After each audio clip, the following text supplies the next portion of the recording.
पता है कि हम लोग अभी अपनी क्विक रिवीजन सीरीज में हैं और आज मैं आपको क्विक रिवीजन कराने वाला हूँ प्रोबेबिलिटी चैप्टर का। तो चलिए बिना किसी देरी के हम लोग क्विक रिवीजन स्टार्ट करते हैं। तो प्रोबेबिलिटी होती क्या है? प्रोबेबिलिटी का एक बहुत ही सिंपल फंडा आपको याद रखना है। क्या वो फंडा है कि जो आप चाहते हैं, ठीक है, वो रखें आप ऊपर, और जो टोटल हो सकता है वो आप रखें क्या? नीचे। तो आप लोग जो चाहते हैं वो रखें ऊपर, जो टोटल हो सकता है वो रखें नीचे। बस इतना सा आपको याद रखना और आपका सब काम हो जाएगा। तो देखते हैं, पहला क्वेश्चन पढ़ते हैं और इस फंडे को समझने की कोशिश करते हैं। एक बॉक्स में 5 रेड मार्बल है, ठीक है, और 8 व्हाइट मार्बल है और 4 ग्रीन मार्बल है। आपसे पूछा जा रहा है रेड मार्बल हम लोग हाथ डालें उस बॉक्स में और ब्लाइंडली अगर निकालने की कोशिश करें तो रेड मार्बल आने की क्या प्रोबेबिलिटी है। तो रेड मार्बल 5 है और टोटल कितने मार्बल है उस बॉक्स में? तो उस बॉक्स में टोटल है 17 मार्बल। तो ये हो गई प्रोबेबिलिटी रेड मार्बल लाने की। व्हाइट मार्बल लाने की प्रोबेबिलिटी क्या होगी? 8 है व्हाइट मार्बल और 4 है ग्रीन मार्बल, यानी कि हो जाएगी प्रोबेबिलिटी 8/17। और not a green marble, not a green marble मतलब ग्रीन छोड़ के कोई भी और निकला है। तो कोई भी और क्या निकलेगा? 5 रेड निकल सकते हैं, 8 व्हाइट निकल सकते हैं, यानी कि टोटल 13 मार्बल निकल सकते हैं और टोटल कितने हैं? 17। तो ये हो गई ग्रीन मार्बल ना निकलने की प्रोबेबिलिटी। ये होता है सबसे सिंपल क्वेश्चन जो 1 नंबर में आपको ऑब्जेक्टिव में दिख सकता है, ठीक है। इसके बाद हम लोग थोड़ा सा और आगे बढ़ते हैं। तो इसमें यह है कि 3 स्टूडेंट हैं, तो 2 स्टूडेंट के सेम बर्थडे ना होने की प्रोबेबिलिटी, मतलब जैसे आप हो, आपका दोस्त है और आपका एक और दोस्त है, तो 2 दोस्तों का सेम डे में बर्थडे ना होने की प्रोबेबिलिटी है 0.992। मतलब बहुत ज़्यादा प्रोबेबिलिटी है कि उनका बर्थडे एक दिन में नहीं होगा। तो क्या प्रोबेबिलिटी है कि उनका बर्थडे एक दिन में हो जाएगा? तो ये बात याद रखिएगा, हमेशा प्रोबेबिलिटी क्या होती है, जब सारी प्रोबेबिलिटीज ऐड हो जाती है तो वो बनता है 1। जैसा कि अगर हम लोग अपना पुराना क्वेश्चन में देखें तो अगर हम इन तीनों को प्रोबेबिलिटी को ऐड कर देंगे तो 1 नहीं बनेगा, क्योंकि इसमें ग्रीन ना होने की प्रोबेबिलिटी बताई गई थी। लेकिन अगर ग्रीन होने की प्रोबेबिलिटी बताई जाती तो ये क्या होता है? ये बनता 4/17 और 5, 8 और 4 को ऐड करके हमको मिलता 17/17, जो कि बन जाता 1। तो ये बात आप हमेशा ध्यान रखिएगा कि प्रोबेबिलिटी जो होती है सब इवेंट को ऐड करके क्या बनाती है? 1 बनाती है।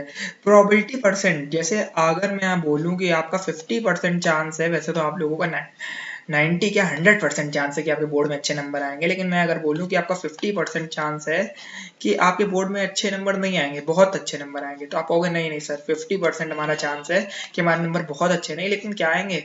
अच्छे आएंगे।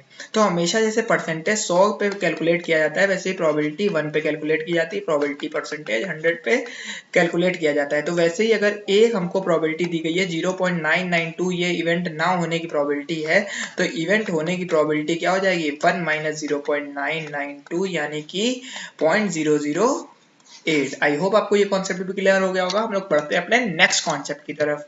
देखिए डाइस, डाइस क्वेश्चन बहुत ही इंपॉर्टेंट क्वेश्चन है। एक डाइस में क्या होता है आपको पता है? एक डाइस में ये 6 नंबर होते हैं। डाइस मतलब पासा।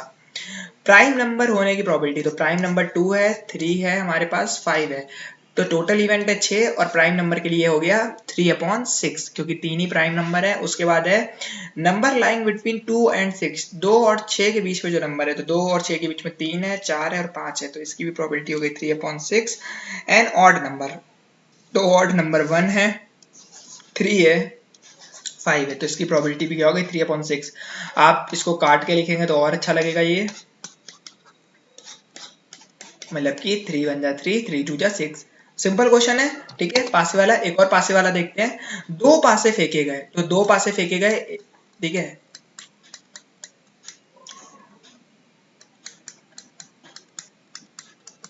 तो आपसे पूछा जा रहा है क्या प्रोबेबिलिटी है कि 5 will not come either time, मतलब एक भी बार 5 नहीं आएगा। तो हम लोग पहले देख लेते 5 आएगा कब। एक पासे में अगर 5 आता जा रहा है,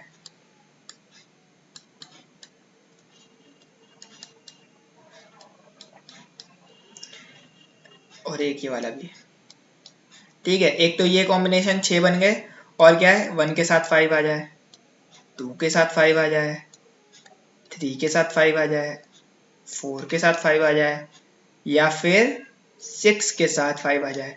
तो 5 5 तो कॉम्बिनेशन बन चुका है, इसीलिए नहीं लिखा जा रहा है।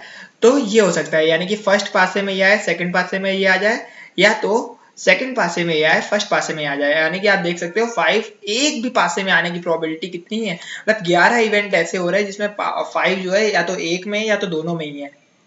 क्लियर हो गई इतनी। अब बोल रहा है 5 किसी में भी नहीं आए। अच्छा आप टोटल इवेंट बताओ कितने होंगे, तो टोटल इवेंट कितने होंगे, 6 एक पासे में हो सकते हैं, 6 एक और पासे में हो सकते हैं, यानी टोटल 36 इवेंट होंगे। तो 5 ना आने की प्रोबेबिलिटी क्या हो गई, तो 11 में तो 5 आ रहा है, यानी कि किस में 5 नहीं आएगा, यानी कि 25 इवेंट ऐसे होंगे जिसमें 5 नहीं आ रहा होगा। तो प्रोबेबिलिटी क्या हो गई 5 ना आने की, 25। टोटल तो 36 इवेंट होंगे ना। अच्छा और कौन कौन से इवेंट हो सकते हैं आप ये पूछ रहे हो क्या, तो हम आपको बताते हैं। जैसे कि एक पासे में 1 आ जाए, दूसरे में 3 आ जाए, पहले में 1 3, ऐसे करके जब आप लोग बनाओगे ना कॉम्बिनेशन, तो वो बनेंगे टोटल 36 कॉम्बिनेशन। ओके आप लोग खुद ही समझदार हैं कि 6 इंटू 6 कितना होता है 36, तो 36 तो वही 25 इवेंट ऐसे होंगे जिसमें 5 कहीं भी नहीं आ रहा होगा। अब बोल रहा है क्या इवेंट ऐसा है जिसमें एटलीस्ट एक में तो 5 आ ही जाए, तो ये देखिए ऐसे 11 इवेंट है जिसमें जो 5 है एटलीस्ट एक में आ रहा है, समझ गए। तो इसकी प्रोबेबिलिटी क्या हो जाएगी 11/36, टोटल इवेंट तो नहीं बदलेंगे। अच्छा अब मैं आपको एक होमवर्क क्वेश्चन देता हूँ। होमवर्क क्वेश्चन आपका ये है कि ऐसी क्या प्रोबेबिलिटी है कि दोनों में 5 हो, बताइए, दोनों ही पासों में 5 हो। या एक और क्वेश्चन, एग्जैक्टली शब्द का इस्तेमाल किया गया, चलिए ये मैं खुद ही सॉल्व कर देता हूँ। एग्जैक्टली 1 डाइस में 5 हो, तो 1 डाइस में 5 हो, तो ये वाला हमारा प्रोबेबिलिटी जो है वो हट जाएगी, यानी कि ये हो जाएगा केवल एक में 36, क्योंकि ये वाला इवेंट हम लोग इसमें शामिल कर रहे थे ना, इसमें देखो दोनों में 5 है, इसको हटा देंगे। अच्छा सर हमने 5 इंटू 5, पहले वाले में 5 आ सकता है, दूसरे वाले में 5 आ सकता है, दूसरे वाले में 5 आ सकता है, पहले में 5 आ सकता है, 2 बार क्यों नहीं कंसीडर किया बेटा, समझोगे कैसे, ठीक है ना, इसीलिए नहीं कंसीडर किया गया है। ओके तो आई होप आपको ये समझ में आ गया होगा, नहीं समझ में आया तो रिवाइंड करके देख लेना बेटा, बहुत ही इजी कॉन्सेप्ट है। इसके अलावा एक हमारे पास और कॉन्सेप्ट होता है, वो होता है डेक ऑफ कार्ड। तो पहले तो एक कार्ड को समझ लेते हैं उसमें कितने पत्ते होते हैं। तो एक कार्ड में रेड पत्ते होते हैं 13, ठीक है ना, 13 नहीं होते हैं, 13 और 13 26 होते हैं, ठीक है। और रेड क्योंकि एक हार्ट होता है और एक क्या होता है डायमंड, तो डायमंड के 13 और हार्ट के 13। वहीं हमारे पास ब्लैक पत्ते होते हैं, ब्लैक में कौन सा होता है, स्पेड्स होता है, एक और होते हैं पान का पत्ता है ऐसे करके उसका होता है, ठीक है। तो वो क्या होते हैं, वो भी 13 होते हैं, यानी कि टोटल यहाँ 26 और यहाँ पे 26, यानी कि टोटल कितने पत्ते, 52 पत्ते। इसमें आपको पता होना चाहिए फेस कार्ड कितने होते हैं, तो फेस 3 होते हैं, किंग क्वीन और गुलाम। रेड के 3 मतलब रेड के 3 हार्ट वाले और रेड के 3 डायमंड वाले, ब्लैक के स्पेड्स वाले, ब्लैक के एक क्वेट्स वाले, ठीक है। ब्लैक में 2 होते हैं, ठीक है, एक स्पेड्स होता है और एक और होता है, ठीक है। तो ये यानी कि फेस कार्ड टोटल आपके पास कितने होते हैं, 12 होते हैं। तो एक क्वेश्चन मैं आपको इसका भी बताता हूँ, क्या प्रोबेबिलिटी है कि जब आप ब्लाइंडली एक पत्ता निकालेंगे अपनी डेक ऑफ कार्ड से, तो वो क्या होगा, एक रेड पत्ता होगा। तो बहुत ही सिंपल क्वेश्चन है, रेड पत्ते टोटल 26 होते हैं और टोटल 52 पत्ते होते हैं, तो ये हो गई प्रोबेबिलिटी। क्या प्रोबेबिलिटी है कि वो डायमंड का पत्ता होगा, तो बहुत ही सिंपल क्वेश्चन है, डायमंड होगा 13/52। क्या प्रोबेबिलिटी है कि वो एक किंग होगा, तो किंग कितने होते हैं टोटल, रेड 2 के और ब्लैक के 2, यानी कि 4/36। क्या प्रोबेबिलिटी है कि वो एक रेड किंग होगा, तो रेड किंग की प्रोबेबिलिटी हो गई 2/36। क्या प्रोबेबिलिटी है कि वो एक किंग नहीं होगा रेड में से, ठीक है। तो ऐसे करके बहुत सारे कॉम्बिनेशन और बहुत सारी चीजें पूछी जाती है। आई होप आपको ये वीडियो पसंद आया होगा, अगर पसंद आया हो तो अगला वीडियो देखें। Okay thank you so much.